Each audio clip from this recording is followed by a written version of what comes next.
Have you ever grabbed your morning pills and wondered if you're doing it right? Maybe you've been feeling a bit sluggish or noticed your medications piling up, and it's starting to feel like a puzzle. If you're over 60, you're in good company. Medications can be a game changer, helping us tackle everything from heart health to joint pain, but they can also catch us off guard if we're not paying attention. Here at Happiness After 60, we're all about living with energy and joy, and today we're diving into something that hits close to home: 3 dangerous medication mistakes we can make after 60. These aren't just little slip-ups, they can affect how you feel and move through your day. In this video, we'll walk through what these mistakes are, why they're so easy to make, and practical ways to sidestep them so you can keep shining. Let's jump in with the first one, because it's something most of us do without a second thought. Imagine you're at the breakfast table, popping your pills with a glass of juice or maybe a cup of tea. Sounds like no big deal, right? But here's where things get tricky. Mistake number 1 is taking your medications with the wrong foods or drinks. Some foods and drinks can interfere with how your body processes your meds. Take grapefruit juice, for example. It's a morning favorite for many, but it can boost the effects of certain blood pressure or cholesterol drugs, making them too strong and leaving you dizzy or worse. Milk or cheese can block antibiotics from doing their job. I think of my friend Diane, who used to take her thyroid medication with her morning smoothie, not knowing the calcium in it was stopping the pill from working. The solution is simpler than you'd think: ask your pharmacist what to pair with your meds. Most are best with just water, and some need an empty stomach.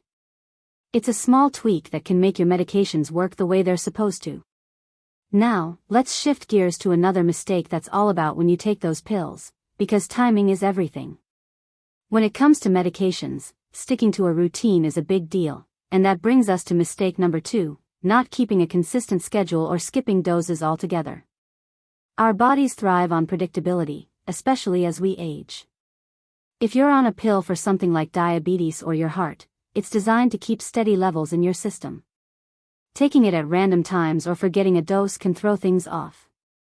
For example, missing a blood pressure pill might leave you feeling tired or lightheaded because your levels spiked. I know how easy it is to get sidetracked. Maybe you're out gardening or visiting grandkids, but those missed doses add up. One easy fix is a pill organizer. My neighbor Bill fills his every Monday, and it's like his weekly ritual. You can also set a phone alarm or link your meds to a daily habit, like making your morning coffee. These tricks help you stay on track and keep your medications doing their job. Let's talk about another pitfall, one that's all about what's inside those little bottles. Now that we're thinking about timing, let's focus on the pills themselves. Mistake number 3 is not double-checking your prescriptions or confusing similar-looking medications. After 60, many of us are juggling a few different prescriptions, and it's easy to mix things up. Pill bottles can look almost identical, or those tiny pills can be hard to tell apart.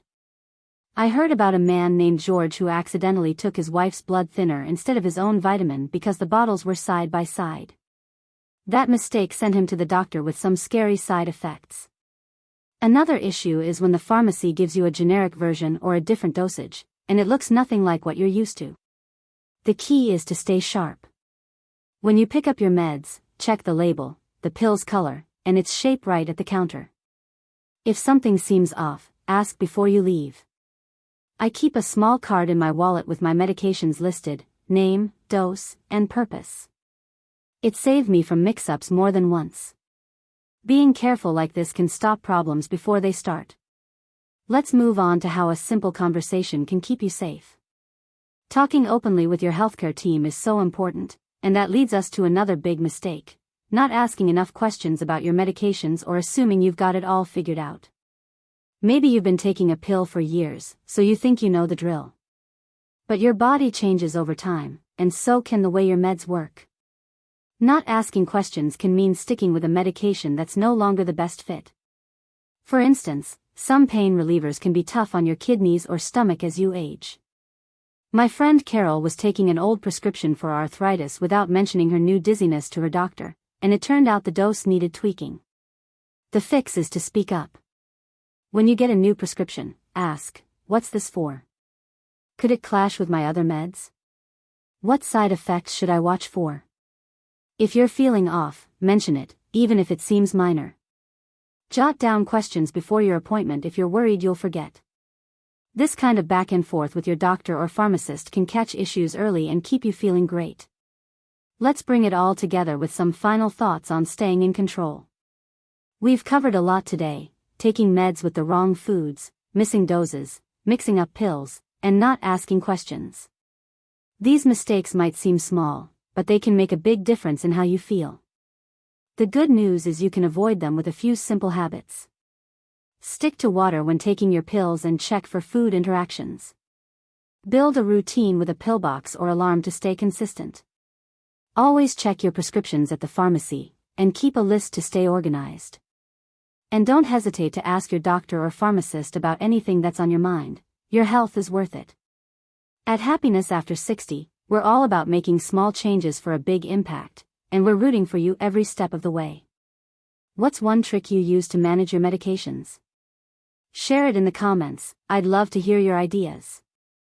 If this video hit home for you, give it a like and hit that subscribe button for more ways to live your best life after 60. Here's to feeling strong, healthy, and full of life at every age.